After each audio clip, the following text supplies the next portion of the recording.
एक हरे भरे जंगल के पास एक छोटा सा गांव था।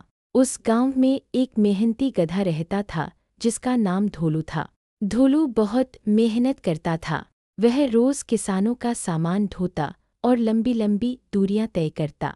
लेकिन जंगल के कई जानवर उसका मजाक उड़ाते थे। बंदर कहते, गधा बहुत मूर्ख होता है। हिरन हंसते और कहते, धोलू को तो कुछ समझ ही नहीं आता। धोलू यह सब सुनकर दुखी हो जाता था, लेकिन फिर भी वह चुपचाप अपना काम करता रहता था। एक दिन धोलू एक बड़े पेड़ के नीचे आराम कर रहा था।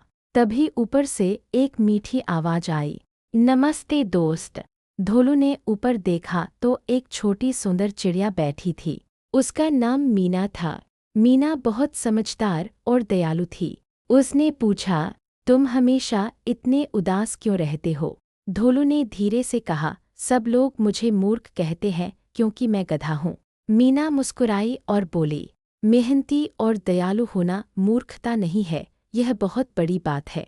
उस दिन से धोलू और मीना अच्छे दोस्त बन गए।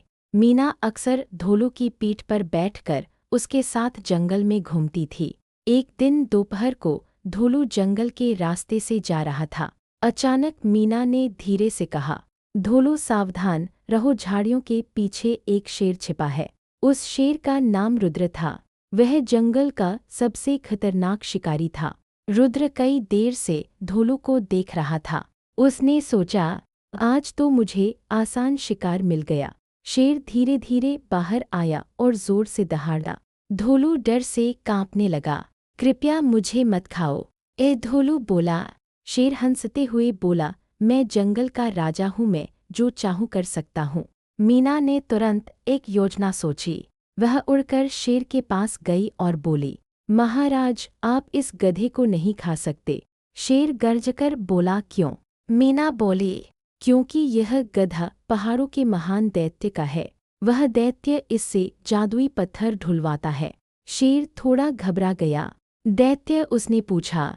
मीना बोली, हाँ, अगर उसे पता चल गया कि आपने उसका गधा खा लिया तो वह पूरे जंगल को नष्ट कर देगा।